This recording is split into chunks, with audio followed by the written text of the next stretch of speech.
Uminit ang entablado ng pambansang debate kagabi matapos tirahin ni Vice President Sara Duterte ang ilang punto ni Senadora Risa Hontiveros.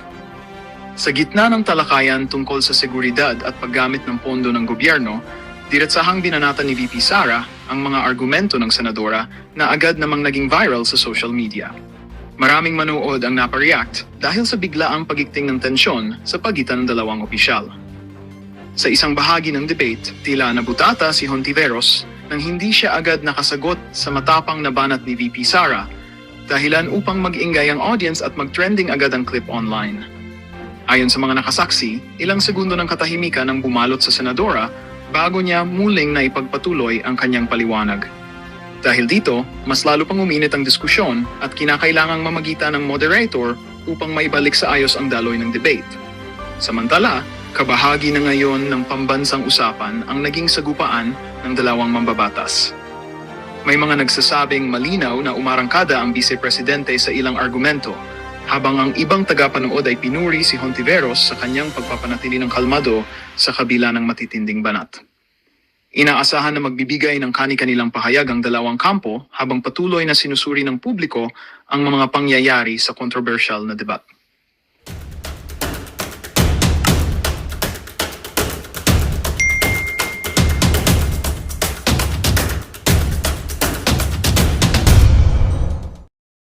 $125 million na hindi naman ninakaw. Wow, ang galing nyo. Wala kayong sakit. Adik nga lang. Yung Bongbong panagutin, VP Sara litisin. So, meron din po kay VP Sara. So, yung may mga efforts pa ba for the Vice President to also be tried on the issue that was linked to her before? Kasi parang ang dating sa mga tao, parang nakalimutan na yung issue on intelligence funds. O siguro panawagan po ito sa mga nag-iimbestiga, sa maaaring mga complainants, kung may mga ebidensya naman po, dapat kumilos na rin po sila. Lahat naman po ay dapat managot. Kung dapat na sangkot or sila ay sangkot sa mga maanumalyang, let's say, mga corruption. Hindi lang pang flood control projects po. Lahat ng korupsyon na sila ay may ebidensya, dapat pong panagutin ang dapat na managot. Thank you. Follow-up question, Ivy Reyes, Bilyonaryo. Hi, ma'am. Good afternoon. Ma'am, with the calls for the president to step down and be held accountable, not just from the camp of the Dutertes, but from progressive groups as well, there are sentiments that the president is at his weakest right now. Your thoughts on that po?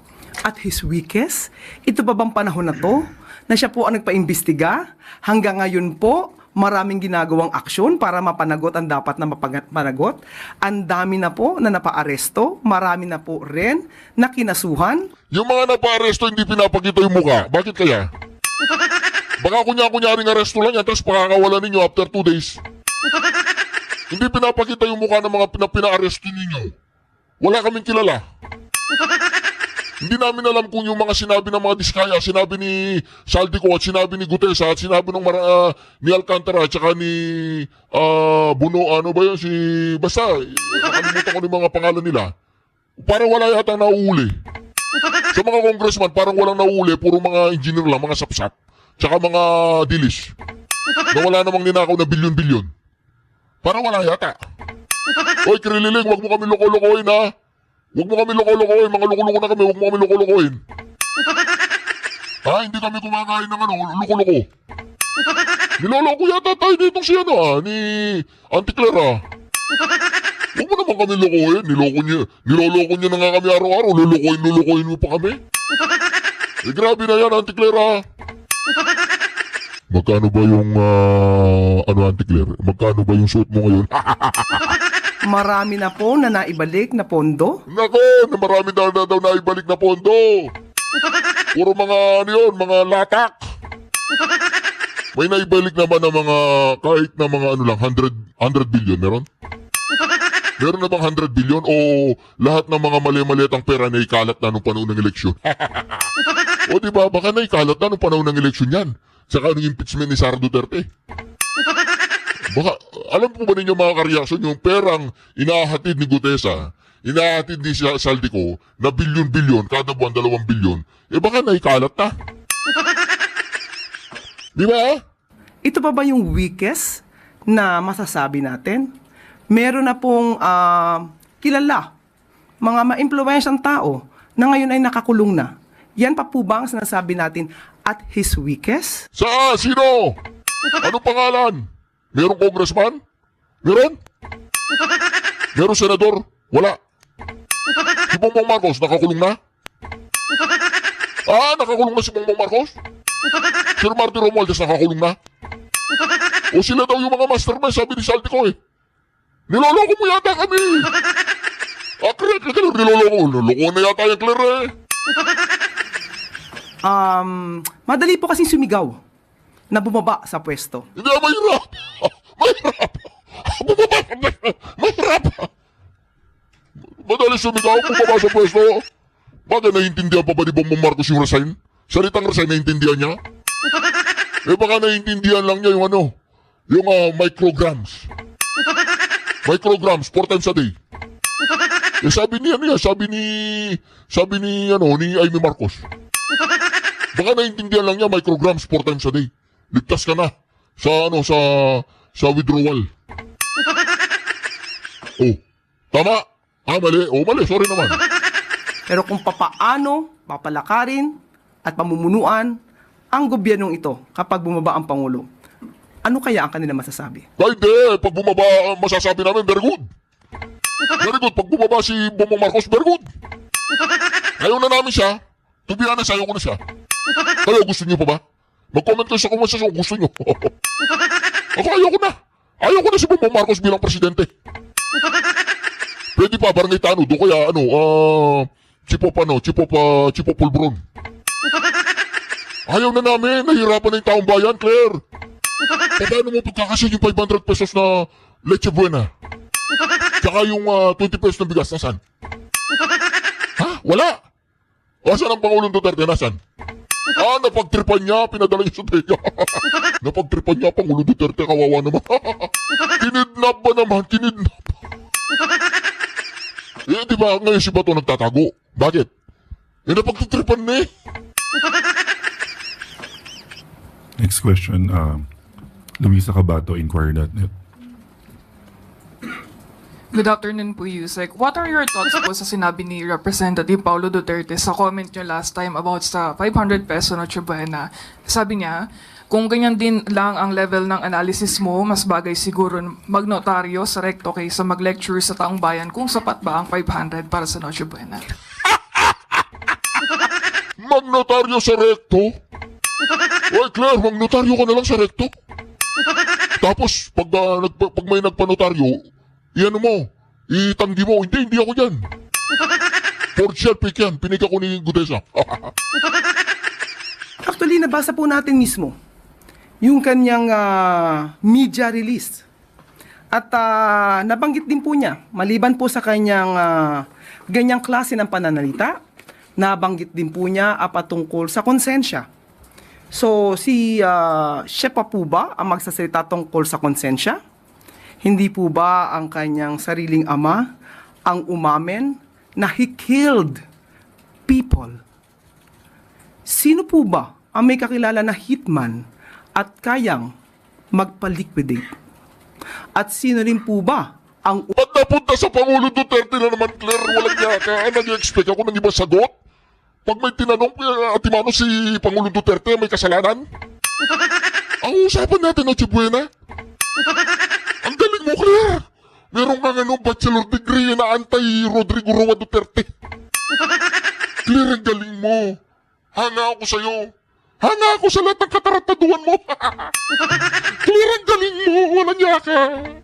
Ang usapan, Noche Buena, kasalanan na naman ni Pangulong Digong. Idol kita, Claire, idol kita. Walang niya ka. Hindi ka pa ba nagtatae? Hindi ka ba nagtatae? Laging digong na lang? Kasalanan na digong. Walang niya ka, Claire. Ang galing mo. Expert ka, Claire. Ang galing ng utak mo. Taba ng utak mo. Pag may tinanong ka, Antimano, kaya mong dalhin sa Pangulong Duterte? Diba? Ang usapan yung Noche Buena.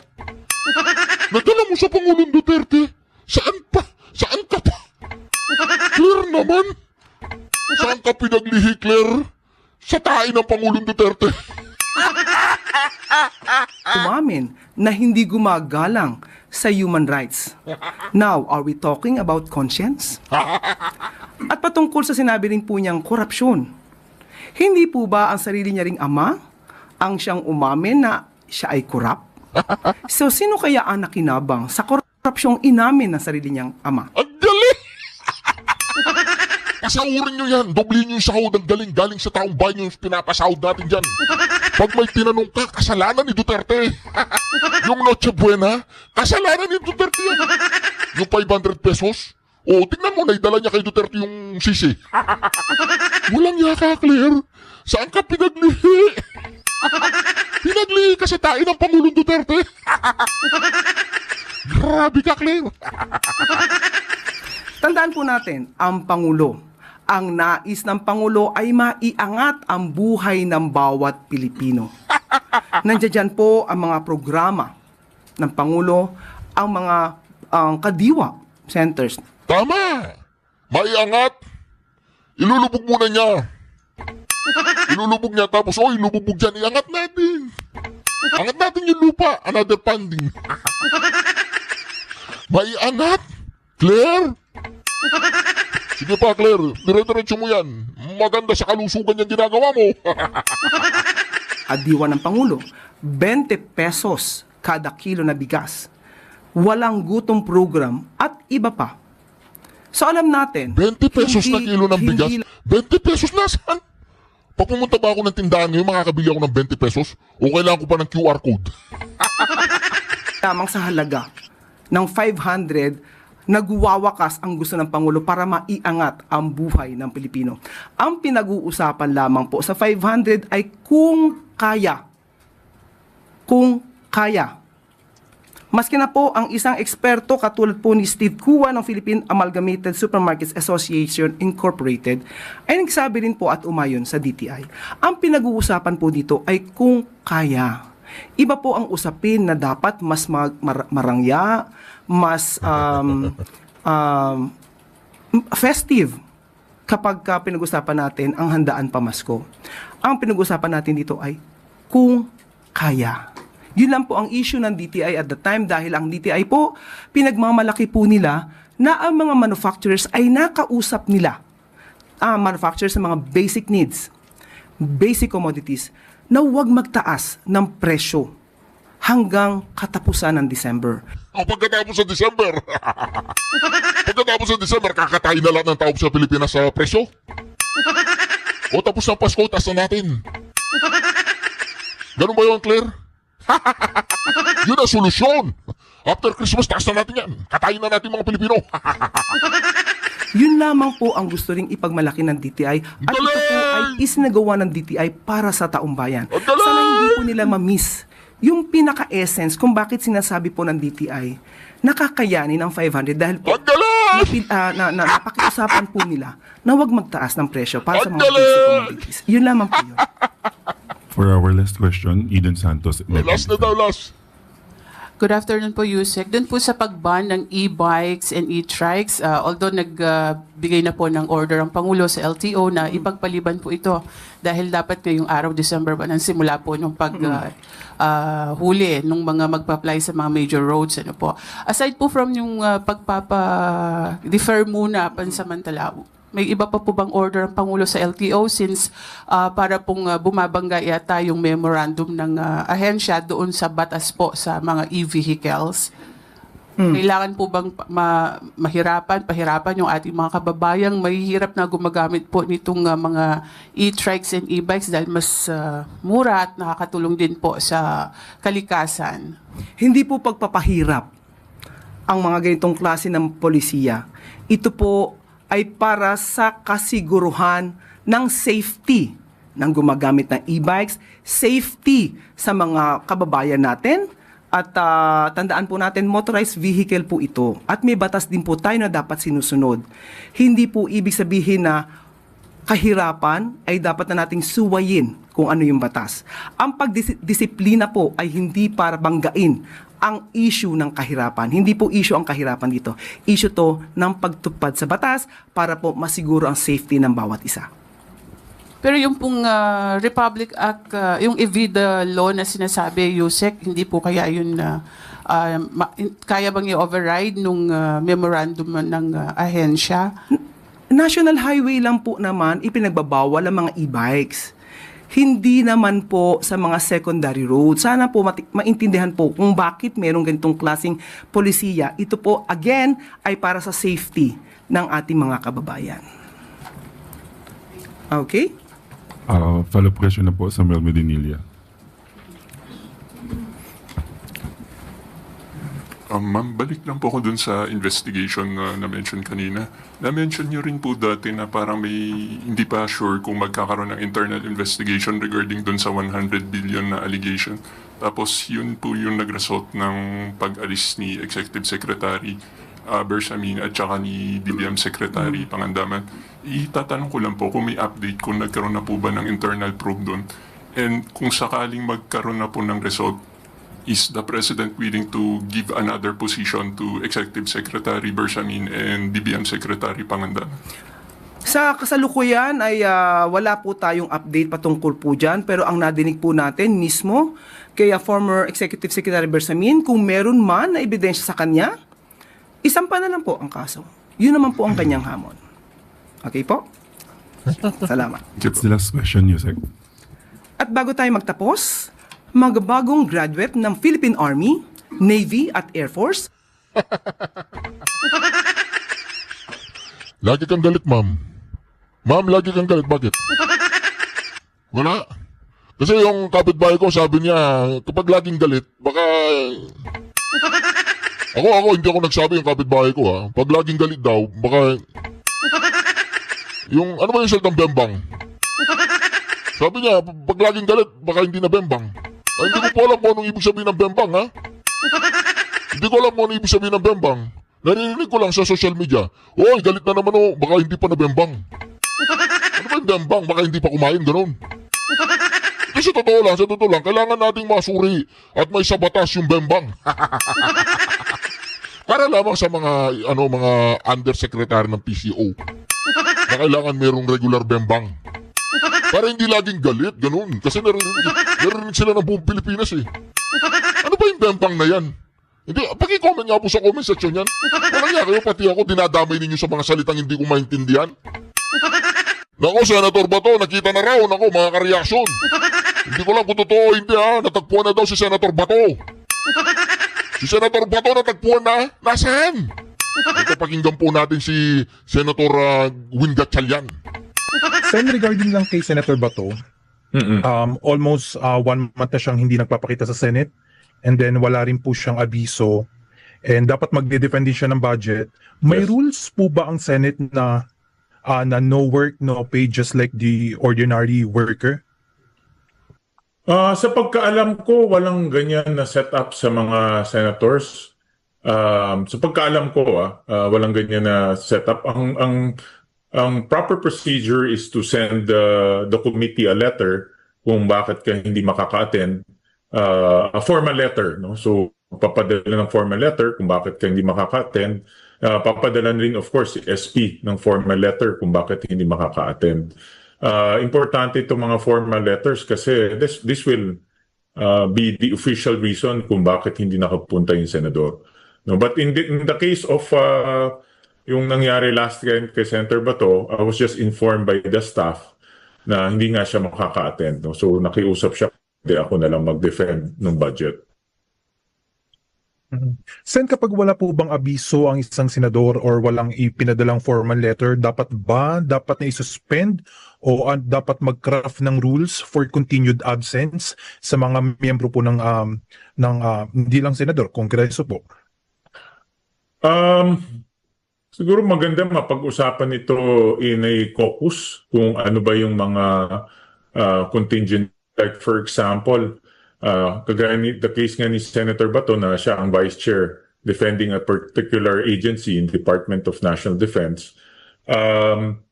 At that time, kasi inupuan ko lahat ng mga agency, so kabisado ko yung mga budget nila at pinag-aralan ko rin.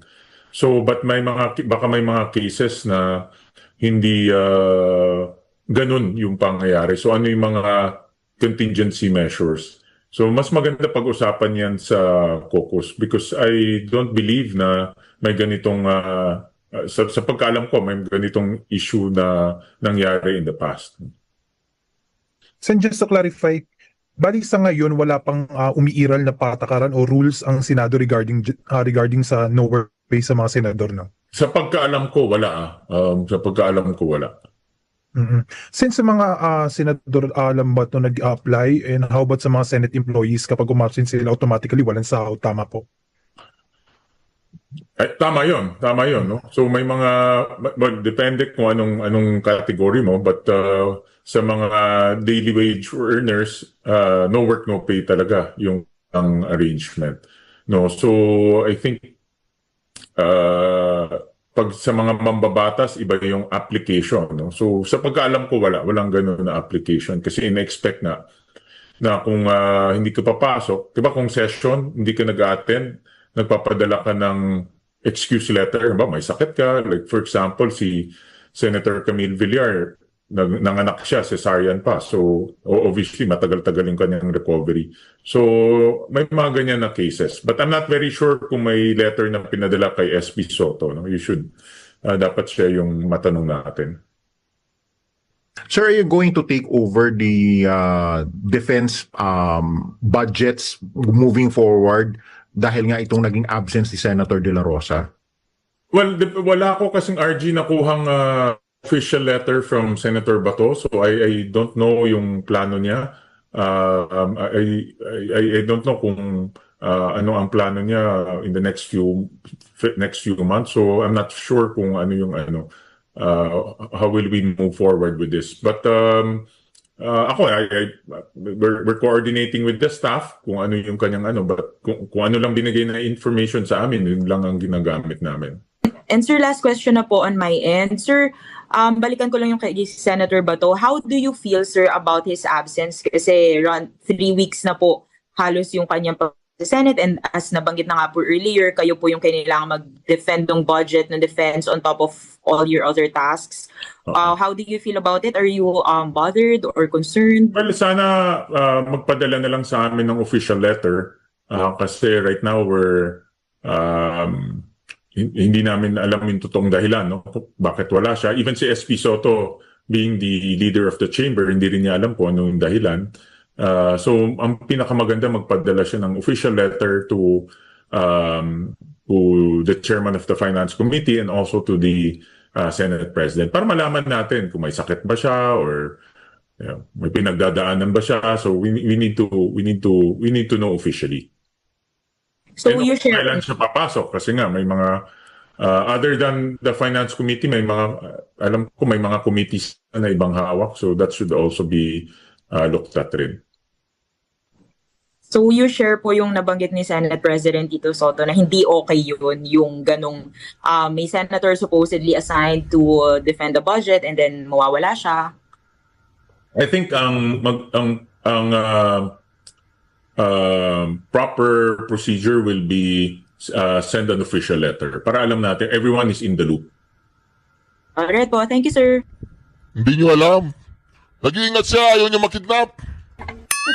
Hindi pa alam niya, gatsal yan. Nag-iingat siya, ayaw niya makidnap. Hindi pa rin alam. Mga kareaksyon, ito mga kareaksyon, pinatayan po ng mikropono itong si Congressman Barsaga. Nako, nung babanatan po niya si Bongbong Marcos diyan sa may plenary.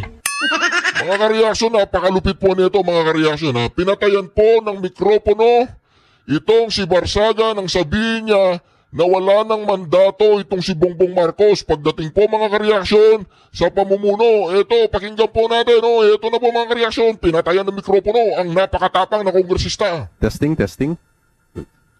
I wholeheartedly accept the decision of the committee, but I maintain my stance that President Marcos must be held accountable for his crimes. Too many people have died and too much money was plundered from the Filipino people for us to stand down now. Whatever punishment may fall upon me and others who stand against this president who has lost his constitutional mandate of serving the people is inconsequential in relation to the amounts of lives and futures that will be saved when President Marcos leaves Malacanang. It will be deaths and imprisonment. Point of order, Mr. Speaker. Pinatayan po ng Point of mikropono. order, Mr. Speaker. My punishment is only the beginning of our fight against the... Mr. Speaker, may we recognize Chairman Abalos? Nako mga kareaksyon, pinatayan po ng mikropono. Pinatayan po ng mikropono itong si Congressman Barsaga nang sabihin niyang wala ng mandato itong si Bongbong Marcos. Ano na po kaya ang mangyayari dito mga kareaksyon ha? Ang pinag-uusapan po dito mga kareaksyon yung sisipain na po itong si Barsaga dyan sa Kongreso dahil sa kanyang hayagang pagtuligsa at pagsalangsang at paglaban sa katiwalian na kinasasangkutan po ni Bongbong Marcos. Nako! Ito na! Ito na po mga kareaksyon!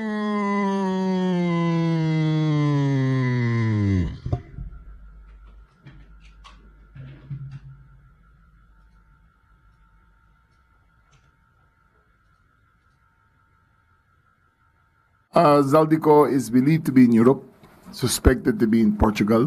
He is suspected to have a Portuguese passport acquired so many years ago.